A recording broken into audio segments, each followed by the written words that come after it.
আজকে 25 জানুয়ারি আর আজকে হলো আমার জন্মদিন। সকাল থেকে বাড়িতেই রয়েছি, কোথাও যাইনি।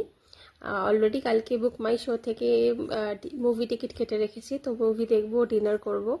রেডি হচ্ছি, বেরোবো একটু পরে। এখন 3:30 বাজে, 4টের মধ্যে বেরোবো। আর তারপর বেলেঘাটে যাব, বেলেঘাটে আমার কাছে যাব।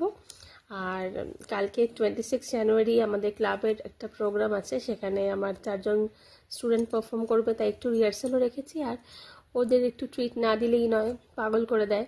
তো ওদের একটা ট্রিট দেব। তো কালকে সারাদিনও খুব বিজি আর কি কাটবে, তো ভালোই লাগে এরকম ব্যাপার স্যাপার।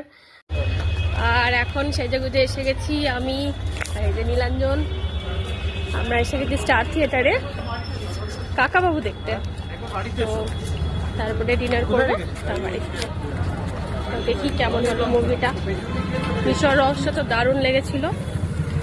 ইয়েতি অভিযান মোটামুটি, দেখা যাক এটা কেমন হয়। ইন্টারভেল দিল, নীলাঞ্জন গেছে খাবার আনতে। আর হল তো পুরো হাউসফুল। আর এটা কি আজীব একখানা খাবার নীলাঞ্জন নিয়ে এলো, আমার একদম ভালো লাগেনি।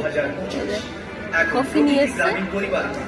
আর এই মুভি কমপ্লিট করে তো আমি ডিনার প্যাক করিয়ে নিলাম। বেলেঘাটা গিয়ে মার সাথে একসাথে খাবো এবং হেদুয়ার দিকে তারপর হেঁটে যাচ্ছিলাম। হঠাৎ এক বয়স্ক ভদ্রলোক নীলাঞ্জনের কাছে 10 টাকা চাইলো এবং মুখের ওপর না করে দিল। আর আমি দিতে যাওয়াতে আমাকেও না করলো, বরং লোকটাকে সঙ্গে নিয়ে গিয়ে একটা রোলের দোকান থেকে এক চিকেন রোল কিনে দিল।